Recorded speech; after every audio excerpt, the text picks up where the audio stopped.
So hello and welcome to versatile comedian. तो क्या हुआ कि अब धीरे धीरे ना रिलेशनशिप बिल्ड होती जाती है। मेरे दोस्त की भी हो गई। मज़े की बात यह है कि उसने मुझसे रिलेशनशिप का एडवाइस मांगा ही नहीं। मैं ये चीज़ सोच रहा हूँ क्यों नहीं मांगा। भाई पिछली 10 उसकी क्रश रही हैं और 10 के टाइम में मैंने एडवाइस दिए हैं, बशर्ते एक भी नहीं पटी उससे। अब उसमें मेरी थोड़ी गलती कि मैं सिंगल हूँ, मुझे नहीं आती ये सब चीज़ें। लेकिन देखो भाई, मैं दोस्त हूँ, एडवाइस देने के लिए हमेशा रेडी हूँ अपने दोस्त के लिए। उसने मुझसे नहीं पूछा। हमारे यहाँ पर एक रमेश भैया थे स्कूल में, क्या एडवाइस देते थे, क्या एडवाइस। एक उन्होंने जिन जिन को एडवाइस दिया ना, जिन नहीं उनका कभी रिलेशन नहीं बना। रिलेशन छोड़ो, वो अपनी शादी के लिए आज दौड़ रहे हैं, उनकी शादी नहीं हो पा रही है क्योंकि उन्होंने रमेश भैया की बातें मानी थी। रमेश भैया अखंड सिंगल है, अखंड। नॉर्मली लड़की को अगर आप आई लव यू बोलो ना, वो मना कर देती है। रमेश भैया को लड़की ने छुरा पकड़ के दौड़ाया था, वो भी पूरे क्लास में। हमारे कैंपस का 3 राउंड अकेले मारने वाले रमेश भैया हैं। नॉर्मली कहते हैं ना, देखो लड़की पीछे पड़ी हुई है, मैं हमारे रमेश भैया के पीछे सचमुच लड़की पड़ गई थी, वो भी छुरा पकड़ के। वो हालत हो गई थी रमेश भैया की।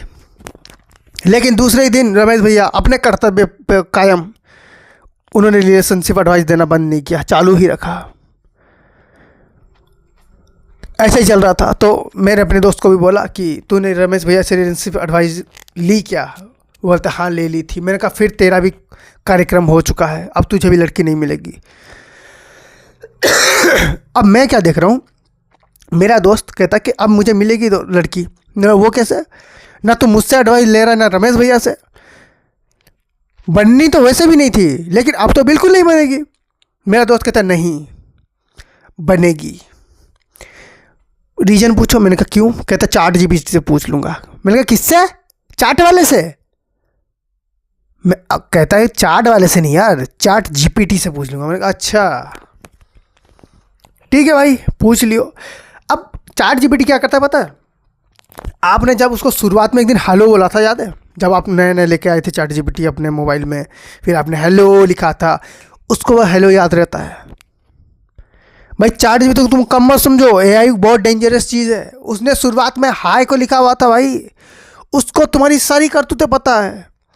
तुमने एक दिन स्टोरेज के लिए उसको एक्सेप्ट दिया था, उसको स्टोरेज में सारी चीज़ें पता है, उसने सारी चीज़ें तुम्हारी देखी हुई हैं। मेरा दोस्त उससे जाकर बोलता है भाई चैट जीपीटी ज़रा बताना मैं गर्लफ्रेंड कैसे बनाऊँ। नॉर्मली चैट जीपीटी आपको 2 मिनट 5 मिनट में आंसर, 2 सेकंड 5 सेकंड में आंसर दे देता है। चैट जीपीटी को सोचने के लिए 3 दिन लग गए। चैट जीपीटी ने सीधा मिर्ज़ापुर का वो डायलॉग उठा के दे दिया कि बेटा तुमसे ना हो पाएगा। तो मेरा दोस्त गुस्सा हो गया, कहता कि तुमको बताना पड़ेगा भाई चैट जीपीटी। कहता देख मेरी बात सुन, जब से तूने मुझे डाउनलोड किया है ना, तेरे में ऐसी कोई भी हरकतें नहीं हैं जो कि तेरे से कोई लड़की इंप्रेस हो जाएगी। मैंने उसको पूछा कि मैं उसका दोस्त बोल रहा हूँ। कहता हाँ जब तक तू उसके साथ है तब तो बिल्कुल नहीं होने वाली। मैंने कहा मेरा नाम बता। उसने मेरा नाम भी बता दिया। मैंने तुझे कैसे पता कि मैं इसके बगल में बैठा, मैं कोई और भी तो हो सकता हूँ। चैट जीपीटी कहता है कि इस घोचू के साथ सिर्फ तू ही सूट करता है और कोई नहीं सूट करता।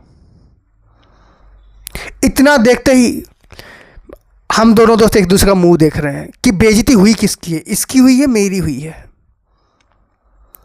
उसको बेइज्जती लग रहा है क्योंकि उसको चैट जीपीटी ने घोचू कहा, और मुझे इस बात का फील हो रहा है कि यार मैं घोचू के साथ कैसे बैठ रहा हूं।